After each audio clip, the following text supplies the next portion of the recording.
हाय friends, अस्सलामु अलैकुम। Welcome back to my channel. तो देखिए फ्रेंड्स, सुबह का टाइम है, सुबह के बज रहे हैं 6:45, अभी हुए नहीं हैं। तो बस यहाँ पर मैंने अज़मा के लिए चुटियाँ बना दी है। अज़मा अभी पाउडर वगैरह लगाकर रेडी हो रही है। और सुबह का मौसम देखिए, बारिश का सीज़न है तो बारिश ऑब्वियसली होती है, लेकिन थोड़ा सा गोवा में ज़्यादा हो जाती है जब बच्चे स्कूल जाते हैं तब। जब स्कूल से लौटते हैं तब भी बहुत ज़्यादा होती है, उसके बाद थोड़ा बहुत होती रहती है। तो बस यहाँ पर अज़मा रेडी हो रही है। इसके बाद इसकी वैन आ जाएगी तो ये चली जाएगी। तो देखिए इसकी वैन आ गई है।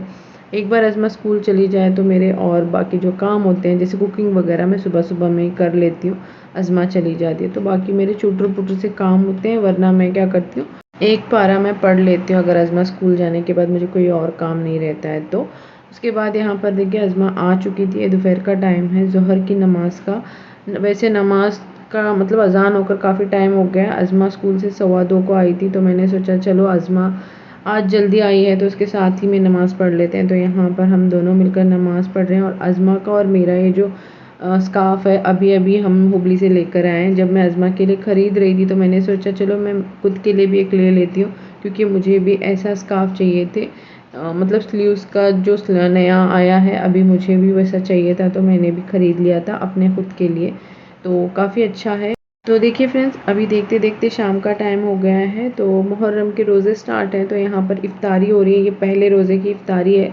तो बस यहाँ पर जैसे ही हमारी इफ्तारी तैयार हो जाती है, मैं लाकर दस्तरखान पर रख देती हूँ और अज़मा जो है पानी वगैरह डाल देती है। इसके बाद हमने जो दुआएं मांगनी है वो मैं और अज़मा बैठ कर दुआएँ करते हैं। इसके बाद हम इफ्तारी कर लेते हैं, फिर हमारी नमाज़ होती है, फिर इसके बाद क्या हम कुकिंग कर लेते हैं। तो फिर उसके बाद ये देखिए, ये है दूसरी इफ्तारी। तो अब यहाँ पर ये दूसरी इफ्तारी के दिन मैंने चाइना ग्रास बनाया था, जो कि अज़मा का बहुत ही ज़्यादा फेवरेट है और बहुत पसंद है उसको, तो मैंने बना लिया था। तो इस सीज़न में भी थोड़ा बहुत हम ठंडाई बना रहे हैं, जैसे लस्सी या फिर गुलाब का जो जूस होता है वो बना रही हूँ, क्योंकि थोड़ा सा रोज़ा रहते हैं तो थोड़ा सा ठंडी कुछ चीज़ होनी चाहिए। तो बस यहाँ पर अभी हो चुकी है नेक्स्ट मॉर्निंग और यहाँ पर मैं कर रही हूँ अपने विंडोज़ को क्लीन, क्योंकि ये क्लीन करना बहुत ज़रूरी था। काफ़ी दिन से सोच रही थी, नहीं कर पाई थी। तो मुझे ना रमज़ान में मैं करती हूँ विंडोज़ को क्लीन, लेकिन उसका क्या होता है कि पानी को डालकर हमें क्लीन करना पड़ता है। और जितना पानी मैं विंडो में डालती हूँ उतना पानी अंदर भी आता है घर में, और उसको अलग से क्लीन करना पड़ता है। जब से वैक्यूम क्लीनर लाया है सोचा था, और वैक्यूम क्लीनर लाने का पर्पज़ भी यही था कि मैं विंडो को अच्छे से साफ़ कर सकूं। बस विंडोज़ के लिए मैंने सोचा था कि मुझे वैक्यूम क्लीनर चाहिए। तो बस यहाँ पर मैंने सारी जो विंडोज़ थी ना उनमें अच्छे से मतलब ब्रश लगाकर सारा जो भी कचरा था वो लूज़ कर लिया था। उसके बाद जो वैक्यूम क्लीनर है उससे मैंने वैक्यूम कर लिया, तो इतना कचरा इसमें निकलेगा मैंने सोचा नहीं था। तो आपको आगे दिखाऊंगी कि कितना विंडो में कचरा निकला है। तो देखिए यहाँ पर बहुत वर्थ इट लगा, क्योंकि ना इतनी गंद निकलेगी सोचा नहीं था। अभी तो मैं बस आपको दिखा रही हूँ, आगे पूरा इस वैक्यूम क्लीनर को भी मैं क्लीन करके रखने वाली हूँ। तो जब मैं क्लीन करूँगी तो दिखाऊंगी कि कितना गंद निकला था ज़मीन पर एक बार डाल के। तो यहाँ पर हमारी जो किचन की विंडो है उसको मैंने क्लीन कर दिया है, और हमारी इस वाली जहाँ पर मैं बैठी हूँ वो वाली विंडो को भी, उस वाली रूम की भी विंडो को मैंने क्लीन कर दिया है। और काफ़ी कचरा निकला है, जितना मैंने सोचा नहीं था उससे कहीं ज़्यादा निकल गया। तो मुझे ये बहुत पसंद आया था जब मैं अप्रैल में हुबली गई थी। और भैया जो है हमारे, मतलब मेरा जो छोटा भाई है, वो मेट्रो से चीज़ें, बहुत सारी चीज़ें लेकर आते हैं, जो कि कितना भी प्राइस वो होता है उसका हाफ में हमें मिलता है। तो ये 10,000 का है, मतलब कि 10,000 की वैक्यूम क्लीनर है, ये हमें 4,000 में मिली है। तो वैसे तो ये 5,000 4,500 में दूसरे कस्टमर्स को देते हैं, लेकिन ये मेरे भाई के लिए 1,000 ऑफ में मिला है, क्योंकि वो बहुत वहाँ से चीज़ें लेते हैं और उनके पहचान वाले भी है, दोस्त भी है, इस वजह से।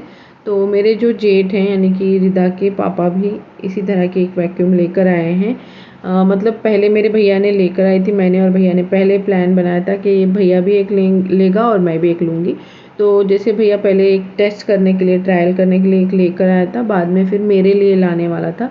तो भैया जब तक जाता तब तक विदा के पापा ने, मतलब मेरे जो जेठ हैं, उन्होंने लेकर आ चुके थे अपने लिए वहाँ पर। और वहाँ पर 2 ही वैक्यूम क्लीनर थे, तो इस वजह से मेरे भाई को वैक्यूम क्लीनर नहीं मिला। उन्होंने कहा है कि नेक्स्ट जब आएगा तो उनको वो देंगे।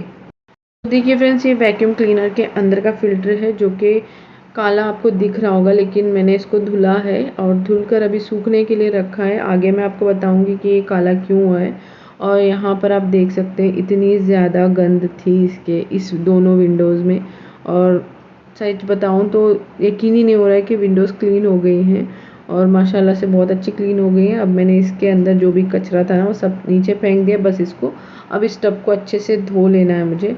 और इसमें ना पता नहीं था मुझे इतना सब कुछ, मतलब जो भी कचरा जमा हुआ था जो कि नहीं निकल पा रहा था। मैंने क्लिप से निकालने की भी कोशिश की थी विंडोज़ में, लेकिन वो नहीं निकल पाया था। प्लग जो होता है उससे भी निकालने की कोशिश की थी। तो अब वो सारी चीज़ें बाहर आ गई और अच्छे से हमारी विंडोज़ ना खुल रही हैं आराम से, वरना थोड़ा सा अटक अटक के निकलती थी। तो बस अब मैंने सारा कचरा निकाल लिया है और इस टब को और बाकी जो वैक्यूम क्लीनर के पार्ट्स हैं उन सबको धुलकर मैं आपको दिखाती हूँ।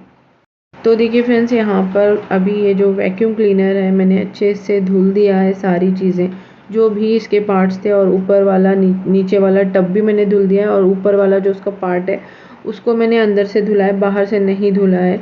और यहाँ पर फ़िल्टर देखिए, यहाँ पर मैंने धुल दिया है। अब इस फ़िल्टर को मैं रखूँगी 2 दिन बाहर, जब ये सूख जाएगा तभी मैं इसको अंदर फिटिंग करूँगी।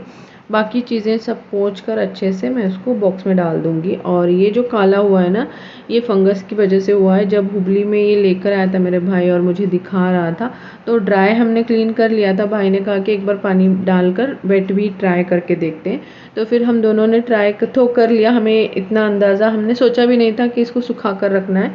फिर बाद में मैंने भाई को बोला ये गीला है तो ये शायद अंदर से ख़राब ना हो जाए। तो फिर भाई ने कहा कि ख़राब तो नहीं होगा, तू इसको फिटिंग कर दे, ये वैसे भी वेट क्लीन करने वाला है ये। तो फिटिंग करके हमने भेज दिया। और अज़मा के पापा ने तो इसको ओपन किया ही नहीं, लाकर ऐसे ही रखा था। तो इस वजह से ये अंदर से बाहर से काला हो गया है। वैसे कोई नहीं, इसको क्लीन करने का ही है और मतलब क्लीनिंग के लिए यूज़ करना है। और मैंने इसको अच्छे से क्लीन कर लिया है, धो दिया है, लेकिन फिर भी ये काला है। अगर हमें दूसरा चाहिए, मतलब दूसरा फ़िल्टर लगाना है, जब ये ख़राब हो जाएगा तब मैं दूसरा लगा दूँगी, ये रिप्लेस कर सकते हैं। तो देखिए फ्रेंड्स, अभी हो चुकी है शाम और अज़मा यहाँ पर पेंटिंग कर रही है खुद से। पहले उसने स्कूल में बनाया था, ये पज़ल है, अब अपने दिमाग से वो बना रही है। तो बहुत अच्छी वो पेंटिंग कर लेती है, आर्टिस्ट बहुत अच्छी है।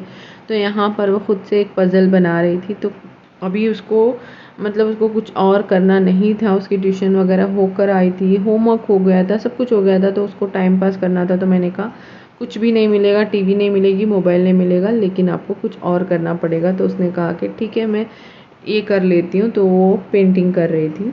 देखिए फ्रेंड्स, हो चुकी है नेक्स्ट मॉर्निंग और बारिश के सीज़न में इस तरह से यहाँ पर क्लीन करते हैं, जो कि पानी, बिल्डिंग्स वगैरह का पानी जो है ना इसी में जाता है।